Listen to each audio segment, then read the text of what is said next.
अन्वय सूचना मांडलेली अशी होती।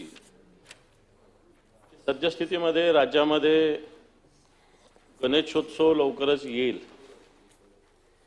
आणि गणेशोत्सव येत असताना पर्यावरण विभागानं पीओपी मूर्तीचं बंदीला जी घातलेली आहे राज्यभरातील 13,000 मूर्तिकार आणि कामगार त्याच्यामुळं बेरोजगार होत आहेत सभापती महोदय। आणि राज्याचं प्रदूषण नियंत्रण मंडळानं सुद्धा पीओपी पर्यावरणासाठी घातक आहे असं म्हटलेलं आहे,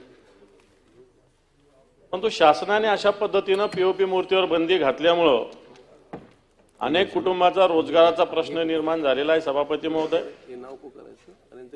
या पीओपीच्या संशोधनाबाबत शासनाने अभ्यास समिती गठीत करून हे पीओपी पर्यावरणास घातक आहे किंवा नाही हे सिद्ध होईपर्यंत कोणत्याही कारवाई मूर्तिकार व कारखानदारावर करू नये अशा प्रकारची आपल्या मार्फत मी सरकारला विनंती करणार आहे। त्याप्रमाणे न्यायालयाने जो निर्णय दिलेला आहे याच्या संदर्भात फेर याचिका सुद्धा दाखल करण्याची आवश्यकता आहे सभापती महोदय। परंतु या मूर्तिकारांच्या मागणीकडे, कारण नुकतीच गणेश जयंती झाली, मागे या दिवशी काही ठिकाणी गणेश विसर्जनाचा प्रश्न या मुंबईमध्ये निर्माण झालेला होता आणि त्याच्यामुळे गणेश भक्तांच्या भावना याच्या बाबतीत अतिशय तीव्र आहे सभापती महोदय। आणि म्हणून या विषयावर उलट पर्यावरण मंत्री याच्यात वेगळी भूमिका मांडतायत।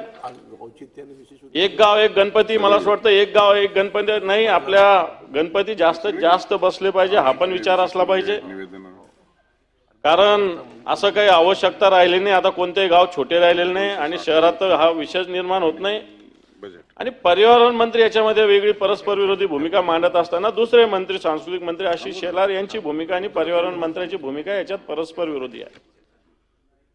परस्पर विरोधी असू द्या, परंतु याच्यात माझा याच्यातला मुद्दा असा आहे सभागृहाच्या वतीनं की हे जे पीओपीवर, कारण पर्यावरणाचा नाश होत असताना बाकीच्या विषयाकडे आपण दुर्लक्ष करतो। वेगवेगळ्या औद्योगिक क्षेत्रामध्ये काय स्थिती पर्यावरणाची, मुंबईमध्ये पर्यावरणाची स्थिती आपण सगळी जाणतो, परंतु तिच्याकडे दुर्लक्ष करून पीओपी मूर्तीमुळे जास्तीत जास्त पर्यावरणाचा नाश होईल अशा प्रकारची भूमिका, मला असं वाटतं न्यायालयामध्ये ही सगळी भूमिका जाण्याची सरकारच्या वतीनं आवश्यकता आहे। कारण याविषयी गणेश भक्तांच्या भावना तीव्र आहेत, त्याच्याबरोबरच रोजगार हा सुद्धा मुद्दा महत्वाचा आहे। म्हणून हा मुद्दा मला असं वाटतं 291 अतिशय तातडीचा महत्वाचा मुद्दा, याच्यावर चर्चा व्हावी अशी अपेक्षा मी व्यक्त केलेली होती, परंतु आपण आधीच ती फेटाळली, परंतु ही भूमिका मी मांडली। माझी या बाबतीत माननीय मुख्यमंत्री महोदय इथं ऑलरेडी आहेतच, या बाबतीत सरकारने भूमिका स्पष्ट करावी अशी माझी विनंती। माननीय मुख्यमंत्री महोदय। माननीय सभापती महोदय, सन्माननीय विरोधी पक्षनेत्यांनी अत्यंत महत्त्वाचा मुद्दा या ठिकाणी मांडलेला आहे। विरोधी पक्षनेत्यांच्या भावनेत आणि सरकारच्या भावनेत कुठलेही अंतर नाही।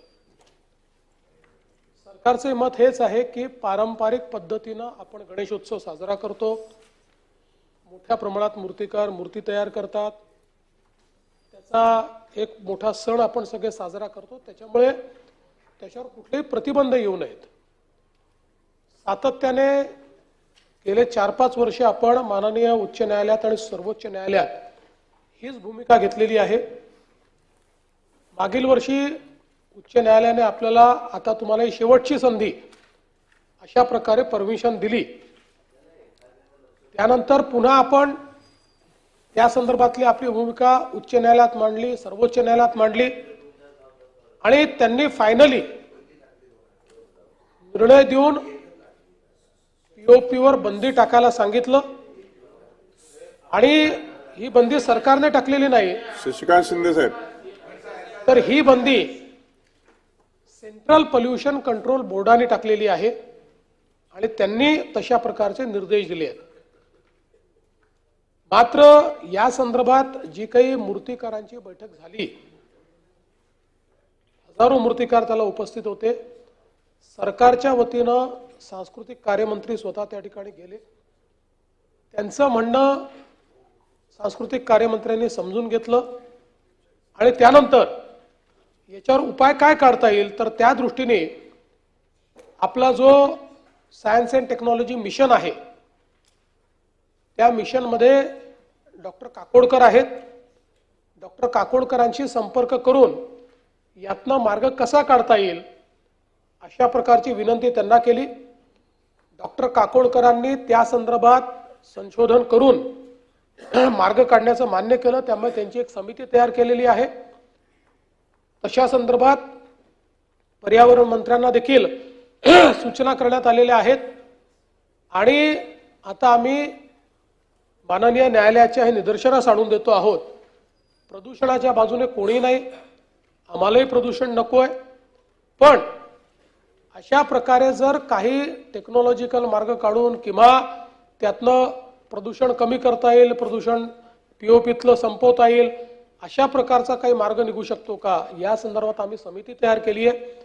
ती काकोडकरांची समिती जोपर्यंत निर्णय देत नाही तोपर्यंत न्यायालयाने आम्हाला मुदत द्यावी, अशा प्रकारची मुदत राज्य सरकार न्यायालयामध्ये जाऊन मागणार आहे आणि आम्हाला अपेक्षा आहे की